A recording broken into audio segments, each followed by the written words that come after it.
Excellent. Welcome to week 7, but it's really week 8. I hope you all enjoyed last week. I know at least one person here was at Parish Council last Tuesday.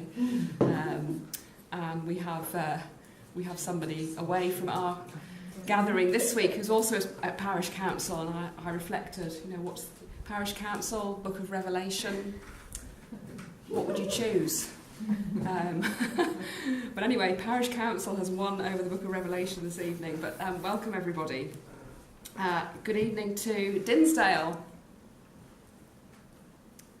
Hello Dinsdale, hope you're all keeping warm. Good evening to Tokoroa, I can see you down there, hope you're all well. Good evening to Waihi, hope you're all doing well this evening. Great to see you. I think Waihi probably win the prize for the most enthusiastic wavers so far from my perspective, so excellent. Vincent and Kath aren't with us this evening from Harbour. New Plymouth. Good evening, New Plymouth. Great to see you all. Are they trying? And Morrinsville. Not sure we've got Morrinsville yet this evening. Hopefully they'll be able to log on soon. And last but not least, Taumarunui, good evening. Great to see you there. Hope you're managing to keep warm. It's not too cold in Taumarunui, is it? Maybe slightly. I hope you're all right. We see you have cake. That was noted here, which is a good thing. So that will keep you going. And good evening, of course, to the groups doing LiFT not on a Tuesday, so hello to the group at Hamilton Cathedral, to the group at New Plymouth, to the group in Raglan, to the group in Te Kuiti, to Susanna at Kawhia, to Pip in Hawara, and finally to Te Aroha, to Pamela. So welcome to you as well. Hope you enjoyed your week off last week too. Just before we get going tonight with the end of the world, I hope you've all got your bags packed. Just a couple of announcements. Firstly, a reminder that when we come to the start of Block 2, so the first session of Block 2, which is August the 1st, that session will be an opportunity to quiz the bishop. I'm wondering whether that was a wise thing to offer doing, given that some people have already fired some interesting questions in my direction. But that session will be an opportunity for you to have your questions that relate to anything to do with the Block 1 material. Okay, so I'll remind you again about this next week. But if you can be giving some thought to some questions, and it can be any question. No question is out of bounds, she said confidently. But if you'd like to send your questions to Stephen, I think you have his contact details. But if you'd like to send your questions to Stephen, then Stephen will gather those up, and we will I'll see what I can do on the 1st of August to try and answer them. So tonight, finally, after our epic journey through the Bible, we reach the book of Revelation. But let's, as we always do, just spend 10 minutes or so just catching up with one another. If you can recall back to 2 weeks ago when we looked at Paul, and particularly 1 Corinthians, is there anything from that material that's been sitting with you over the last couple of weeks? Anything that you'd like to mention or to wonder about, or if there's anything that you'd just like to share from the last 2 weeks, perhaps in your journaling, now's your opportunity to do that. So let's spend the next little while, 10 minutes, just catching up with one another about that material or about anything from our last 2 weeks. See you shortly.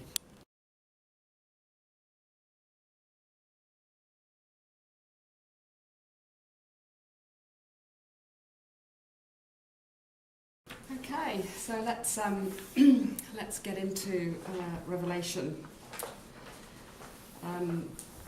Here's a quote to start us off with, which kind of sums up a lot of the perspectives on Revelation. Without doubt, Revelation is the most intriguing and fascinating of New Testament books. As we turn its pages, a cascade of images, some thrilling, some frightening, all gripping, come tumbling forth, a bewildering kaleidoscope of colour, number and shape. Over the years, it has inspired an enormous range of art and initiated some of the most extraordinary and powerful ideas. Its influence, for good or ill, is disproportionate to its place on the fringes of the biblical canon. So, Revelation really as a book has been enormously influential in all sorts of ways, and yet it kind of has this place right at the end of the Bible, of the New Testament, and probably is a book that not many of us would spend a whole lot of time on. I mean, it's not really going to be your nighttime devotional read. Well, at least, I mean, it might be. It's not mine. And I suspect that not many people would want to turn through its pages right before sleep. It might inspire some rather interesting dreams. But it's true that a lot of the imagery from Revelation is very difficult. It's quite shocking. It's hard to understand.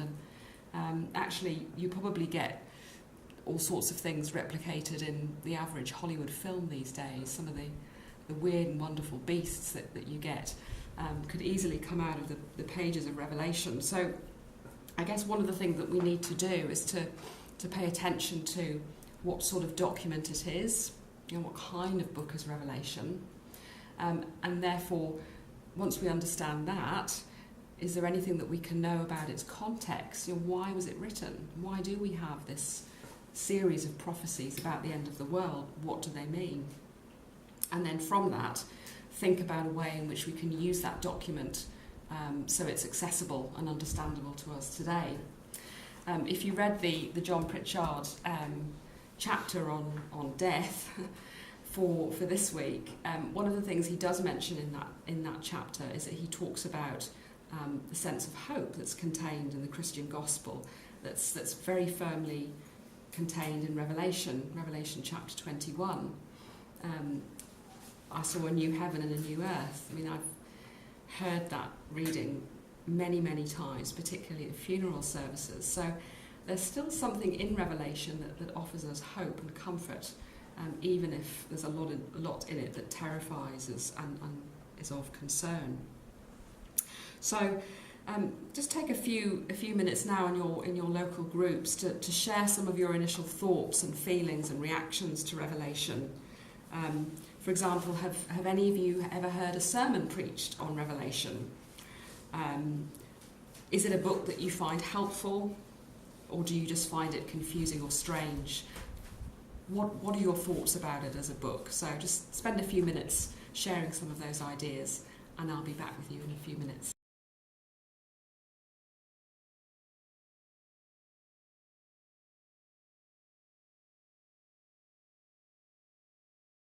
So, welcome back everybody. Hope you had some good opportunities to share your thoughts about Revelation. We thought lots of things, but we thought it was mystifying. It was a sense of the imagery of heaven and the devastation on earth, that the imagery can be quite hard to interpret. But as was quoted here, it's a tract for the times, which I rather like.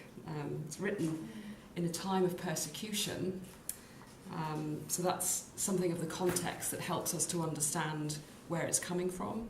And that's why, as we've said in previous weeks with regard to how we read and interpret the Bible, some sense of attention to the context that things have been written in actually helps us understand, particularly helps us understand how Revelation is being crafted, makes it a little bit more accessible in some ways. Anyway, we'll get to that. But there is a lot of imagery in Revelation that seems strange and terrifying. And there's some references here, the top of page 30, that you can have a look at, which, any one of these is quite difficult. You take chapter 6, verses 12 to 17, for example. In my vision, when he broke the sixth seal, there was a violent earthquake, and the sun went as black as coarse sackcloth, and the moon turned red as blood all over. And things like that, which just, they seem quite extreme imagery. But alongside that, as I said at the beginning, there are passages such as that we get in chapter 21, which provide a lot of hope and encouragement. So you've got to balance out the sort of difficult stuff with the other elements that are actually meant to be hopeful. So I think, whether you find it difficult or whether you find it interesting or helpful even in some ways, because Revelation is in our canon, it is part of our New Testament, it is part of our, hear what the Spirit is saying to the church type thing. That comes from the book of Revelation, after all, that phrase that we use week in, week out about the whole of Scripture. It helps us to spend some time with it, to have an understanding of it, so that we can at least begin to try and make sense of what it might be saying. But, as I've been hinting at, we do need some tools to help us interpret along the way. It's almost like you need a map to help guide you through it. You can't just simply plunge into it and expect to apply it literally into the here and now. Some people do that, but that might not be the most helpful way of using Scripture generally. It's certainly not always helpful with Revelation. So perhaps one thing to start off by saying is that even today you'll hear people talk about signs and portents. Oh, that was a sign, sort of thing. It rained this morning, that was a sign. It was foggy this morning, well, at least it was very foggy where I live, which is quite close to the river. That's a sign. The fog cleared quite quickly by the time I got to the office. That's a sign, So we do use the phrase signs and portents quite a lot. For example, if there's an eclipse of the moon, people will sort of imbue that with all sorts of interesting meanings sometimes. If in 2012, when the planet Venus transited across the sun, all sorts of things that were floating around there about that was a kind of sign of some kind of divine something going on. We're in that world actually already, even though we don't think a lot about the imagery of Revelation. We're open to people talking about signs and portents, and when things happen, particularly in the sky, in the celestial sky, then that often is couched in terms that Revelation sits alongside. And in fact, there's one study of Revelation by a New Testament scholar called Bruce Molina from the United States, who talks about, who analyses Revelation from the point of view of how it matches sky constellations, star constellations. So his theory is that John, who's kind of having these revelations, is actually looking at the night sky, and things are kind of mapped out before him in a kind of celestial way, and that this is informing some of the imagery that we get in Revelation itself. Now that's not a wacky theory, actually. I know the man who wrote that book, and he's perfectly sane and a very good New Testament scholar. Used to be a Jesuit, so he's very well entrenched and immersed in his scripture. But it is quite an interesting thing, I think, that if you do stand outside and look up at the night sky, you see things that maybe you don't quite understand. Try it sometime. Or maybe you do understand. I don't, anyway. But it's worth thinking about. And certainly, when you get into the sphere of films or literature or art or poetry, Revelation has been very well illustrated and illuminated by these different mediums. So that picture that you've got on page 30 is just a kind of really quite out there representation of what's going on in Revelation. You see the kind of the heavenly aspect, and then you see all the terrible things that are happening down below. So it's all in the mix. All of life, if you like, is in the mix, which is quite interesting. So in that sense, the phrase that it's a tract for the times is quite a relevant one, I think. So there are some important questions that might help us in our toolbox to try and understand Revelation. Firstly, what is the genre of this book? What kind of literature is it? So we've already paid attention throughout the Old Testament and the New Testament to different types of writing. We've encountered the Gospels, we've encountered the book of Acts, a kind of history writing, and a couple of weeks ago we spent time thinking about letters. So Revelation is a type of literature, and it is a type of apocalyptic literature. It comes from that Greek word apocalypsis, which means revelation. So Revelation is its own genre, if you like, but it wasn't invented, so to speak, with our revelation. In fact, it harks back to a much older tradition of writing that we find in the Old Testament, so that predates Jesus Christ, back to books like Daniel, and then particularly to, if you have a look at the book of Ezekiel. So let's just spend a little bit of time in your groups having a bit of a meander through Ezekiel chapter 1, and see if you can notice some of the connections between what Ezekiel 1 says and the kind of imagery that we get in Revelation. So if you just spend a few minutes now looking at Ezekiel 1, we'll come back together shortly.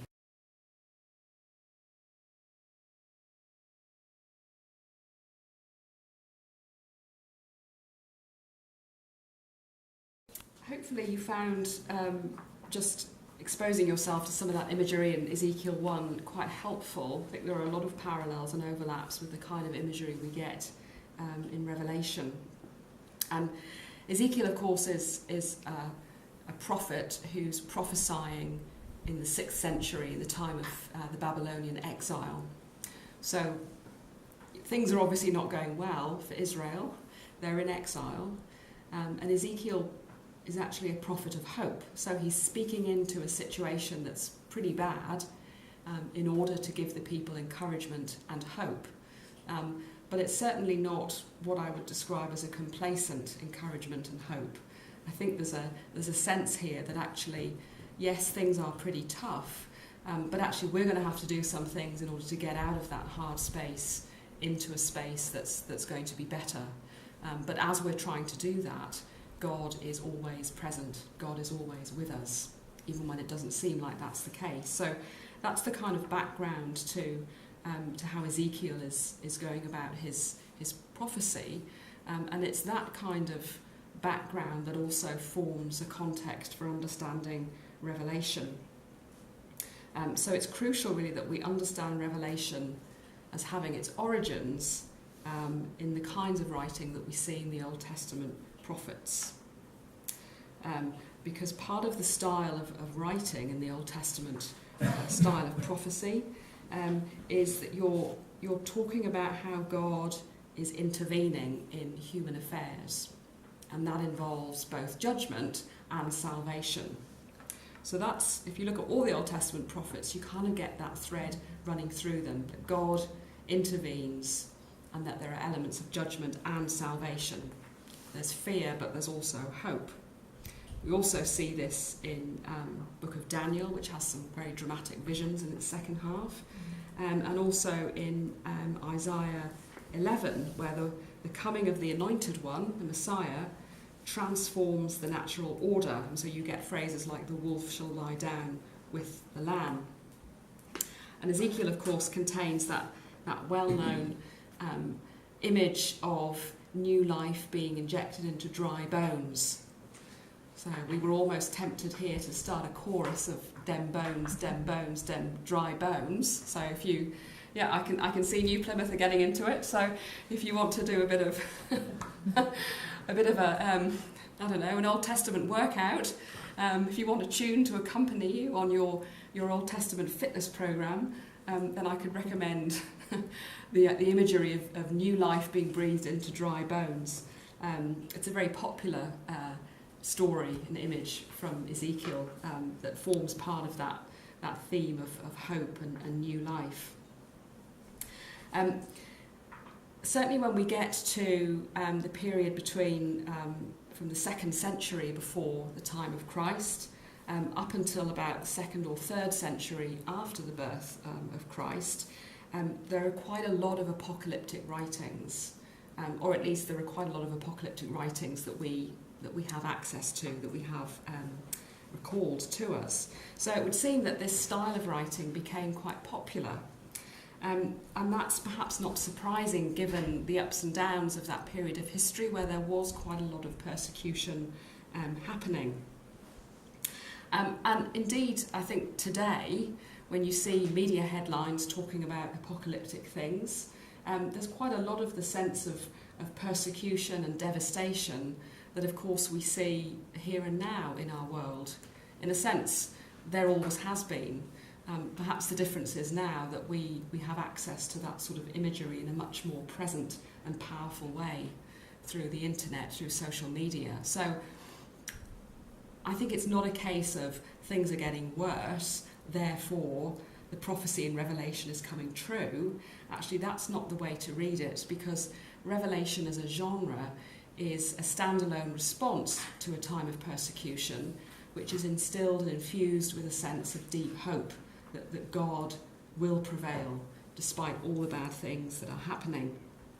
So there's actually a way in, I think, to witnessing to that sense of hope today when people are talking about all the awful things that are happening, because it's true. And indeed, you know, so many Hollywood films play with that imagery of apocalyptic, and people seem quite happy and to watch that. Well, maybe not all of us, but they're quite popular, put it that way. So how does the genre of apocalyptic work? So if you were to sort of read this text in the box there on page 31, the stars will fall from heaven, the sun will cease its shining, the moon will be turned to blood, and fire and hail will fall from heaven. The rest of the North Island will have sunny intervals with scattered showers. Now, by the time you get to the last line, you kind of think, oh, hang on, I'm not sure about that, because I don't know about you, but generally, well, maybe, I don't know, I usually watch TV1 weather. Maybe they do on TV3, kind of go into this sort of imagery, but certainly not TV1.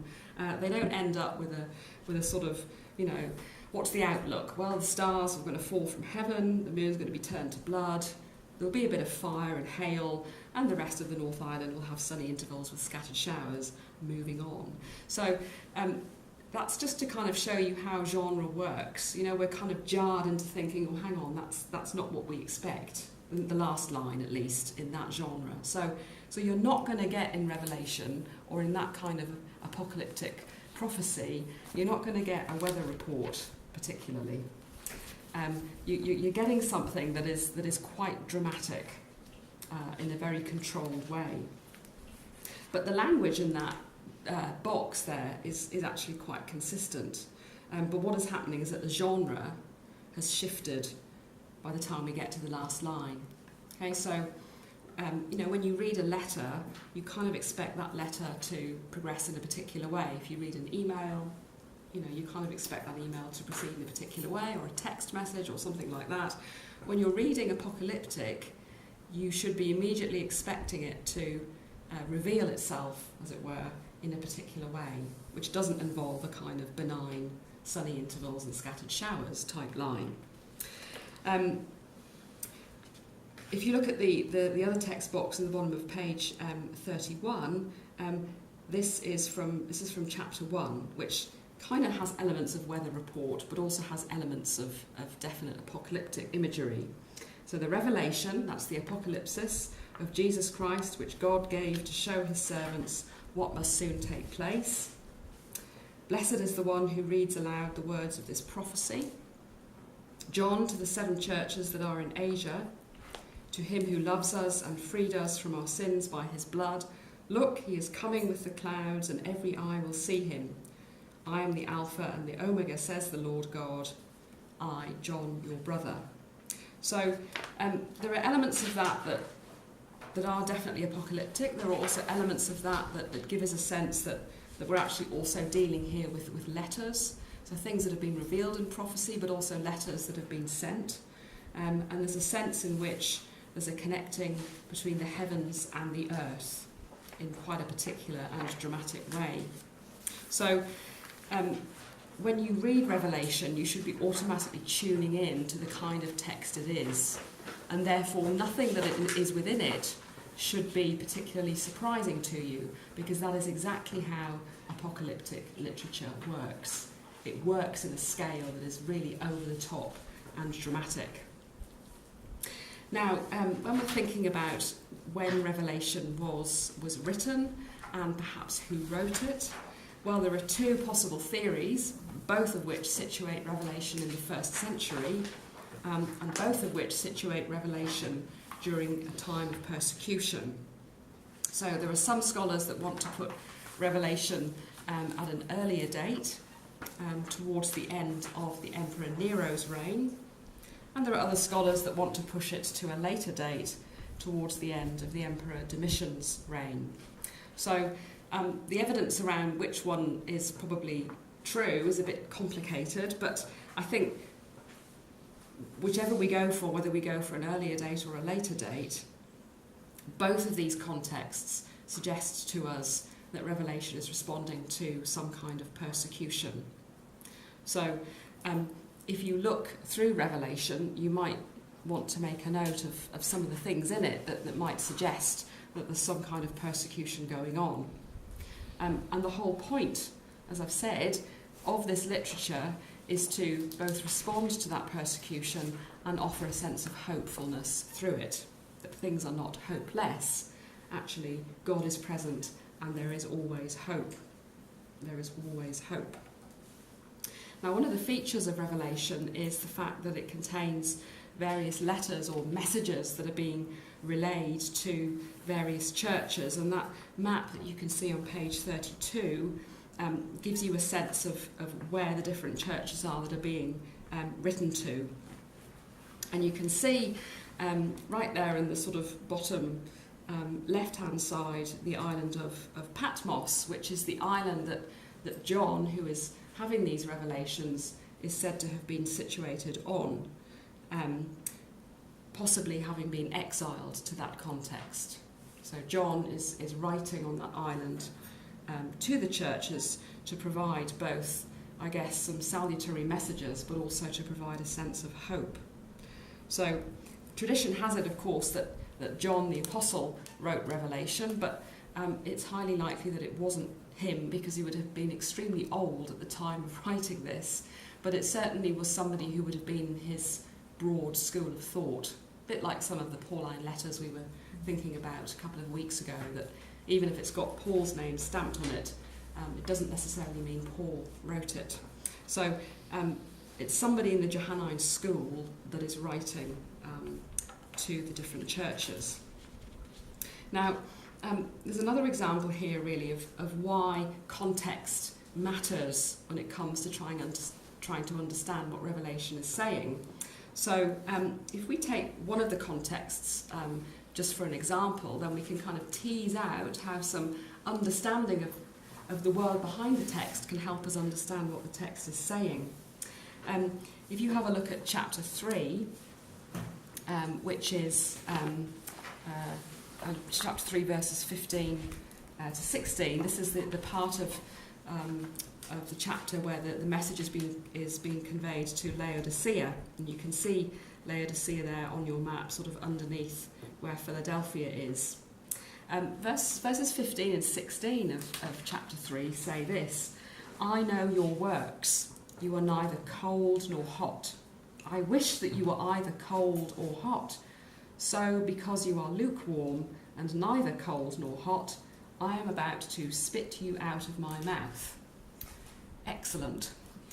But what does that mean? Okay, this is an example of something which, when we read it, we kind of just sort of shake our heads slightly and think, well, I'm not really sure what that's about. So, context tells us that Laodicea, to whom this particular message is written, is situated in a particular valley which dries up during the summer. But the area in the valley has a number of springs. And the best known of these are the hot springs at Pamukkale, known in the ancient world as Hierapolis, which has calcified terraces. And not far away from Laodicea was Colossae, and that was well known for its cold water springs. But Laodicea itself was actually neither hot nor cold. And archaeological evidence, which you could see there in your picture, has shown that lukewarm water left the pipes there heavily encrusted with deposits, which meant that the water was it was no use really. It had no medicinal value and probably had to be placed in jars for it to settle to make it drinkable. So the message about being neither hot nor cold is not so much about a lack of faith as it is about the Laodiceans' lack of faithfulness. And it's directly related to their geographical context. So some understanding of that therefore helps us appreciate the particularity of that message to that church. It might not speak very clearly to us today, which is why we have to understand what the context is behind it. And you can see that actually with all of the different letters that are written to the different churches. There's something in it about the particular geographical context of those letters. Just in this case, it happens that archaeological evidence can help us understand that further, which is quite handy. There are quite a few important theological themes in Revelation. God, that's probably a good place to start. There are lots of different titles that are used for God, and this is really to emphasise that God is in control, God has authority and command over everything. Jesus is seen as God and also as a witness and as one who conquers by suffering as the Lamb. So there's a lot of imagery in Revelation about the Lamb, the one who suffers, which informs quite a lot of our theology today. The Spirit also is an important theme in Revelation. It occurs 14 times, and 7 of these times hear what the Spirit is saying to the church, occur in these different letters or messages to the churches. The Spirit makes the voice of Jesus known to his people and equips them to be faithful witnesses after the pattern of Jesus. And another theme that's featured quite heavily is that of the followers of the Lamb. So these are soldiers fighting a holy war, participant in a kind of end times sort of exodus, and they are to be witnesses like Jesus to the truth about God. Now, another important aspect to the whole context of Revelation, which you may have guessed already, is that the kind of persecution that's being talked about is persecution at the hands of the Roman Empire.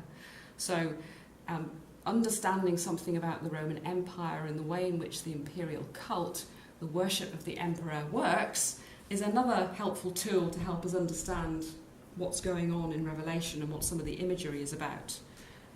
Because often the imagery of the empire and the emperor was quite over the top, very colourful, a whole sort of sensory experience. Well, some of the images that are being revealed to us in Revelation are equally colourful and over the top and multi-sensory, if you like. So this kind of understanding of how the imperial cult worked is another helpful tool to help us place and understand how Revelation is working.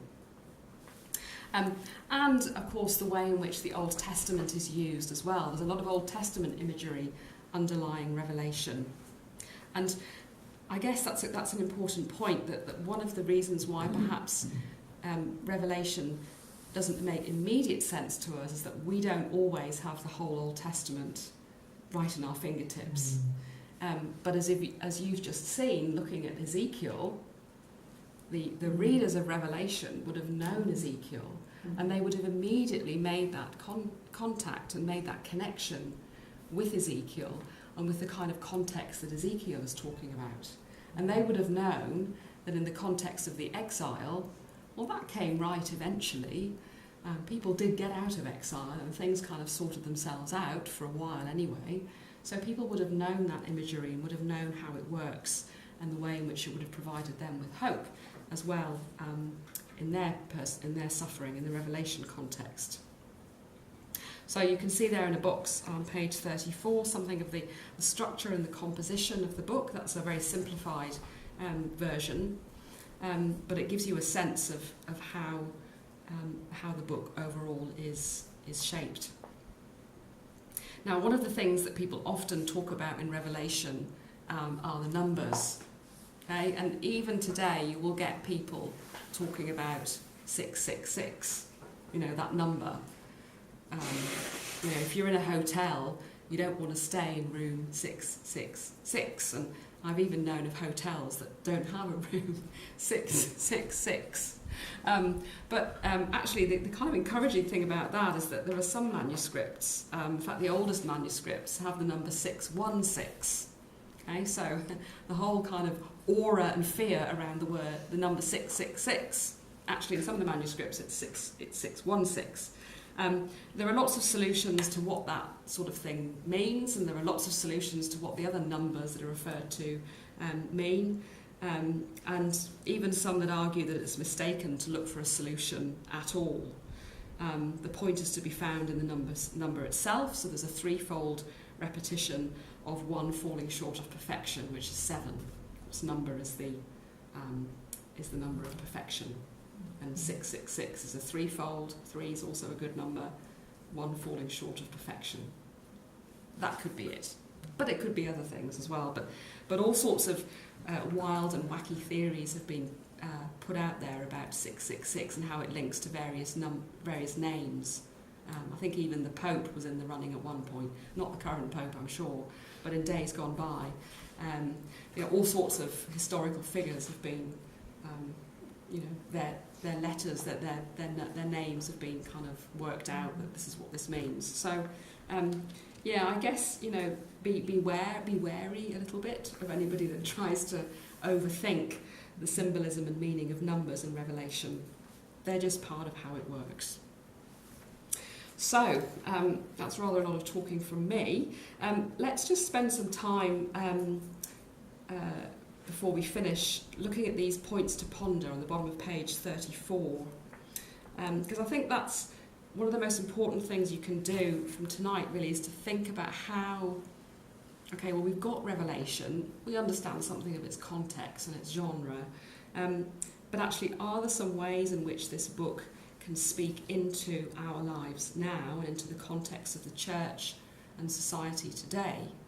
How do we work with that text and make links or otherwise with where we are today? So just spend a few, about 10 minutes or so, maybe even just if you choose one of these particular points that you find interesting, and have a conversation in your local groups around that, and I'll be back with you again.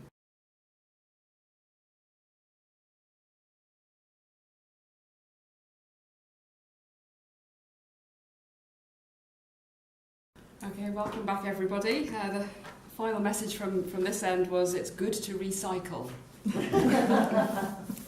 That gives us hope. We can do our bit to save the planet. Look, I hope you found that.